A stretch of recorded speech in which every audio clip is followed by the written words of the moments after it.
Halo Sobat Masa, kembali lagi bersama gue Alek. Dan pada kesempatan kali ini, gue akan ngebahas alur film yang berjudul The Man from Deep River, yang merupakan film bergenre eksploitasi yang dirilis di Italia tahun 1972. Film ini nyeritain tentang seorang fotografer dari Inggris yang lagi tur ke Thailand dan akhirnya terjebak di antara suku kanibal yang malah membuatnya bisa menikmati hidup jauh lebih baik. Sebelum kalian nonton video ini, jangan lupa subscribe channel kita ya guys, biar kalian gak ketinggalan video pagelaran budaya dari kita selanjutnya. Langsung aja sama gue Alek, selamat datang di Lini Masa.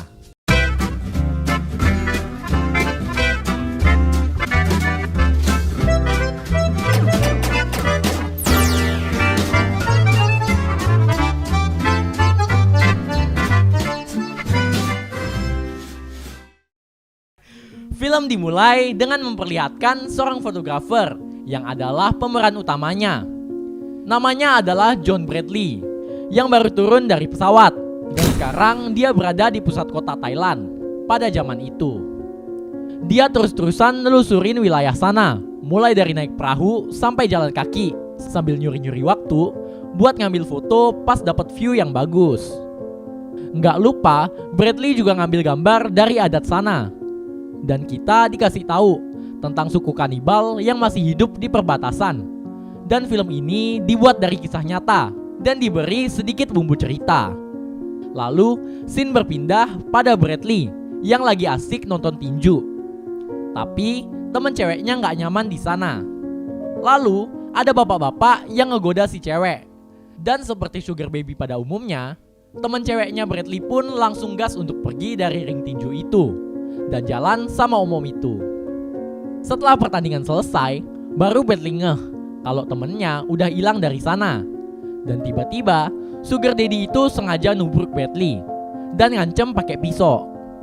Sebagai warga negara barat yang menjunjung tinggi bela diri pun, Bradley langsung muter balik keadaan dan gak sengaja ngebunuh sugar daddy itu, lalu dia langsung kabur dari sana. Berlanjut pada Bradley yang akhirnya ngelilingin Thailand pakai kereta sambil nyari view yang bagus.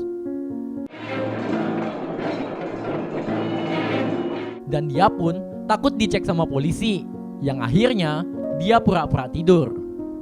Pas udah nyampe, Bradley turun dan ternyata dia udah nyewa tour guide lokal yang namanya Chuan. Mereka berdua pun memulai trip ke daerah perbatasan yang tepatnya kayak sungai-sungai gitu.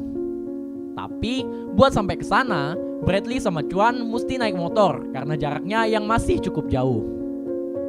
Di jalan, Chuan dikejar sama bis yang ternyata disupirin sama bapaknya Chuan. Chuan yang barbar pun malah ngasih oleng motornya, yang akhirnya bis bapaknya pun masuk ke dalam jurang. Mereka berdua pun tertawa. You was the bus driver, Chuan. Dan saat mereka sampai di desa, Bradley nyuri-nyuri kesempatan buat ngambil foto kegiatan adat di sana. Selagi Chuan nyiapin kano buat trip mereka. Lalu pas udah mau berangkat, Bradley pun diperingatin buat jauh-jauh dari perbatasan. Tapi Bradley nganggap enteng omongan owner kanonya dan ngasih uang tutup mulut karena sekarang Bradley lagi dicari-cari sama polisi karena kasus pembunuhan tadi.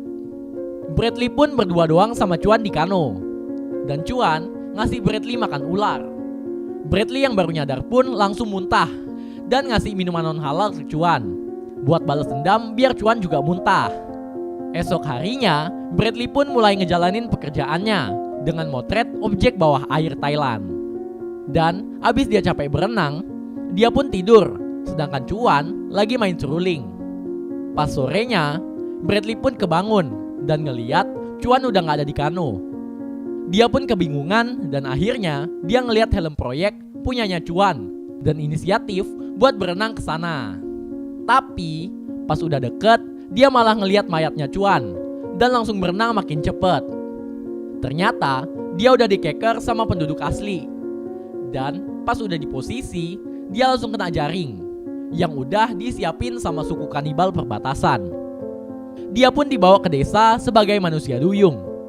Kepala suku nyuruh buat ngegantung Bradley, tapi posisinya masih di dalam jaring. Anak-anak barbar pun langsung mainin dia dengan dipecut-pecut pakai bambu. Keesokan harinya, Bradley mulai hari dengan pemandangan gak enak, yaitu dia ngelihat 2 orang dari suku Kukuru yang lagi dieksekusi karena abis ngelakuin perlawanan dan akhirnya ketangkep. Lanjut pada siang harinya, dia diliatin sama gadis cantik dari suku itu. Chechan ini pun minta ke bapaknya yang merupakan kepala suku buat ngelepasin Bradley, karena Bradley itu cuman manusia biasa dan niatnya mau dijadiin budak sama Chechan ini. Scene berpindah pada Bradley yang lagi dipaksa buat ngambilin sumber daya dari air. Tapi salah satu orang datang dan merintahin buat stop perpelonco si Bradley, karena dia ternyata manusia biasa dan dia pun diikat di sebuah gubuk. Bradley ngerasa bener-bener gak nyaman karena tempat itu dipakai buat bikin ikan asin. Sedangkan Chechan tadi itu ternyata namanya Maraya. Sekarang dia pun ngawasin Bradley yang mulai disuruh buat kerja serabutan. Maraya dengan senyumannya bisa ngasih tenaga ke Bradley, yang akhirnya bisa kerja sesuai perintah. Pas lagi istirahat makan siang, Maraya nemuin Bradley yang diikat lagi di gubuk itu. Dia pun bawain makan, tapi Bradley gak mau makan itu dan malah ngegigit tangannya Maraya. Maraya pun kepikiran sama Bradley terus-terusan. Sedangkan seorang wanita tua nyamperin Bradley yang ternyata bisa bahasa Inggris. Dia ngasih tahu Bradley kalau hari ini ada perayaan dan kalau mau kabur, skuiga sentar. Dia juga cerita kalau dia bisa bahasa Inggris karena diajarin misionaris yang pada zaman dulu datang ke sukunya. Setelah itu, Bradley pun dilepasin sama orang-orang suruhan kepala suku. Dia pun keliling-keliling dan ngeliat pemandangan mantep, yaitu si Maraya dan teman-temannya lagi mandi.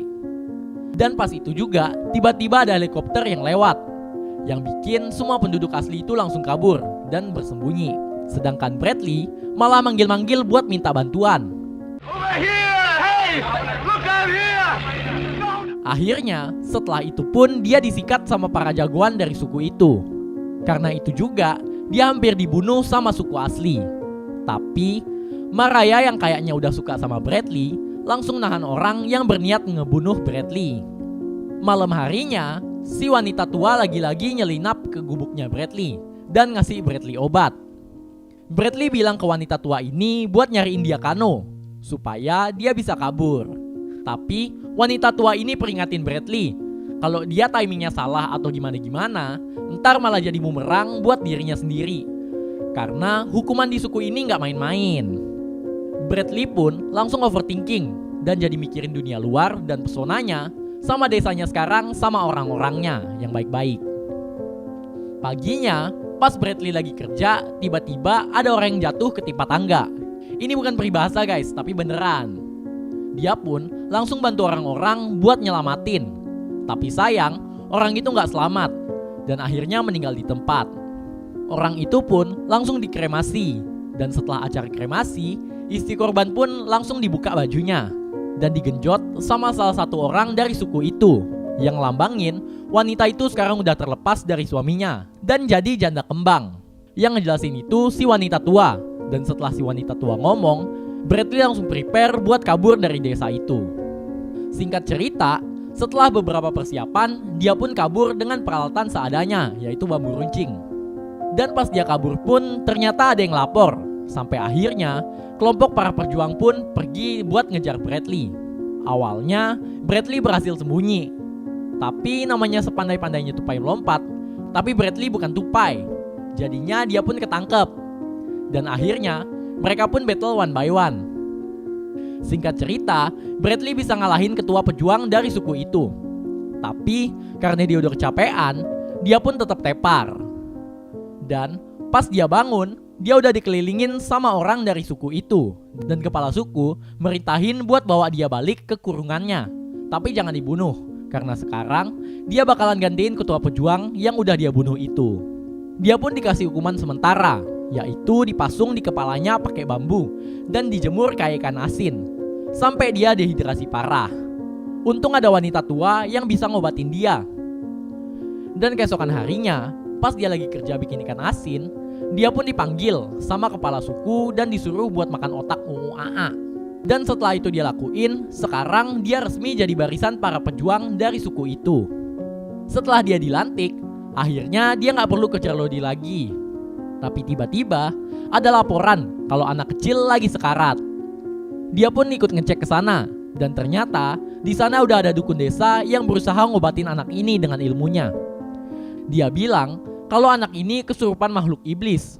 Tapi Bradley yang lebih ngerti pengobatan modern langsung turun tangan dan ngobatin anak yang gak bisa napas itu. Akhirnya anak itu pun bisa diselamatin. Kepala suku makin seneng sama dia, sedangkan dukun desa jadi ilfil karena iri. Keesokan harinya pun diadain sayembara untuk para pejuang dapetin Maria jadi istrinya. Singkat cerita, Bradley bisa ngambil bunga yang ada di tangan Maria. Dan kini mereka pun menikah. Mereka berdua kelihatan sangat senang sampai mereka terus kejar-kejaran dan ngelakuin pagelaran budaya outdoor. Dukun desa yang gak seneng pun ngasih aneh-aneh lewat goib ke Maria sama Bradley. Sedangkan Bradley sama Maria bener-bener romantis. Sampai-sampai Maria sekarang belajar bahasa Inggris biar bisa komunikasi dengan baik sama suaminya. Bradley pun dipanggil sama mertuanya dan nerima kabar kalau Maria udah hamil. Bradley bener-bener seneng banget karena hal itu. Tapi punya anak gak berhentiin mereka buat terus mantap-mantap asilole. Sampai suatu ketika pas Maria lagi pergi, dia pun ngerasa sakit kepala.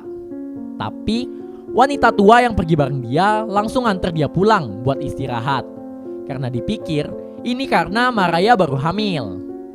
Sedangkan Bradley jadi bener-bener nikmatin hidup dan peradabannya yang baru. Suatu ketika pas dia lagi ngedate sama Maria di tengah sungai, dia pun dapat laporan kalau ada suku Kukuru yang nyerang mereka lagi. Pas itu juga tiba-tiba penglihatan Maria jadi hilang. Akhirnya Maria pun dibawa balik ke desanya. Sedangkan Bradley ngelawan suku Kukuru yang sok kerat itu. Setelah ngasih pelajaran ke Kukuru, dia pun pulang dan nemuin istrinya divonis buta total. Pas itu Bradley dapat ide buat bawa Maria keluar dari desa itu dan pergi ke Bangkok biar bisa dapat pengobatan yang lebih proper. Mereka pun kabur pakai kano dan dibantu wanita tua si guru Inggris. Sampai akhirnya mereka ketangkep lagi. Maria sama Bradley pun pasrah sekarang. Dan singkat cerita, sekarang masa bersalin. Di saat itu juga suku Kukuru nyerang desa mereka, yang akhirnya membunuh dukun jahanam itu. Maria pun ngungsi biar bisa bersalin. Tapi setelah anak laki-lakinya lahir, Maria malah sekarat. Akhirnya setelah nyoba segala cara, Maria yakin dia bakalan mati. Yang akhirnya dia minta buat disatuin sama Bradley selamanya. Bapaknya pun langsung mulai ritual penggabungan darah.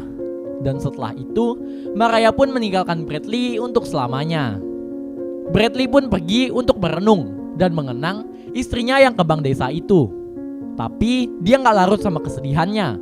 Dan setelah itu dia langsung perintahin desa buat kerja lagi, karena kehidupan akan terus berlanjut. Film pun tamat. Ending yang sangat sopan. Terima kasih sudah menonton video ini.